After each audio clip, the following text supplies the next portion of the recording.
बिस्मिल्लाहिर्रहमानिर्रहीम। अस्सलाम वालेकुम नाज़रीन। ईद के लिए स्पेशल वीडियो आपको एक बेहतरीन घरेलू तैयार करदा फेस वाइटनिंग फेशियल बताने जा रही हूँ, जिसको आपने मेरे बताए हुए तरीके के मुताबिक तैयार करना है और फिर इस्तेमाल करना है।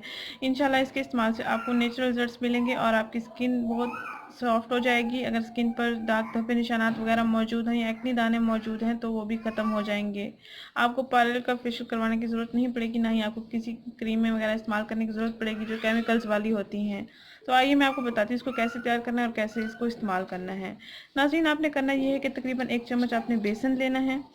एलोवेरा जेल अगर आपके पास पैकिंग वाला मौजूद है तो आप पैकिंग वाला इस्तेमाल कर सकते हैं। अगर आपके पास फ्रेश लीव्स मौजूद हैं तो उनका भी इस्तेमाल कर सकते हैं। दोनों ही आपको अच्छे रिजल्ट्स और नेचुरल रिजल्ट्स देंगे। नाज़रीन, तकरीबन 1 चम्मच मैंने बेसन प्याले में निकाल के रख दिया है। इसमें आपने इतना एलोवेरा जेल डालना है कि हस्बे ज़रूरत पेस्ट बन जाए, यानी हस्बे ज़रूरत आपने इसमें एलोवेरा जेल को ऐड करना है।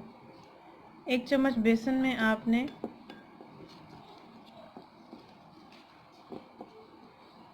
इसमें हम और एलोवेरा जेल को ऐड करेंगे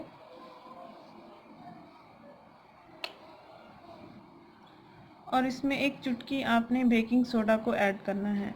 यानी तीनों अज्जा का आपने मिक्सचर तैयार कर लेना है। 1 चम्मच बेसन, हस्बे ज़रूरत एलोवेरा जेल और 1 चुटकी आपने इसमें बेकिंग सोडा को ऐड करना है, जो अमूमन खानों में इस्तेमाल होता है। ये देखिए क्रीमी फॉर्म में ये बन गया है अच्छा सा मिक्सर। इसको अपनी स्किन पर अप्लाई करेंगे, तकरीबन 10 से 15 मिनट तक स्किन पर इसको लगा रहने देंगे और उसके बाद आपने चेहरा अपना वॉश कर लेना है। ईद से पहले पहले अपने चेहरे की रंगत निखारें। जिन लड़कियों की शादी होने वाली है तो डेली इस फेशियल का इस्तेमाल करें अपने फेस पर। इंशाल्लाह बहुत अच्छे और नेचुरल रिजल्ट्स मिलेंगे। नाज़रीन, अगर ये वीडियो आपको पसंद आया है तो लाइक करें, चैनल को जरूर सब्सक्राइब करें, इस वीडियो को जरूर शेयर करें। शुक्रिया, अल्लाह हाफिज़।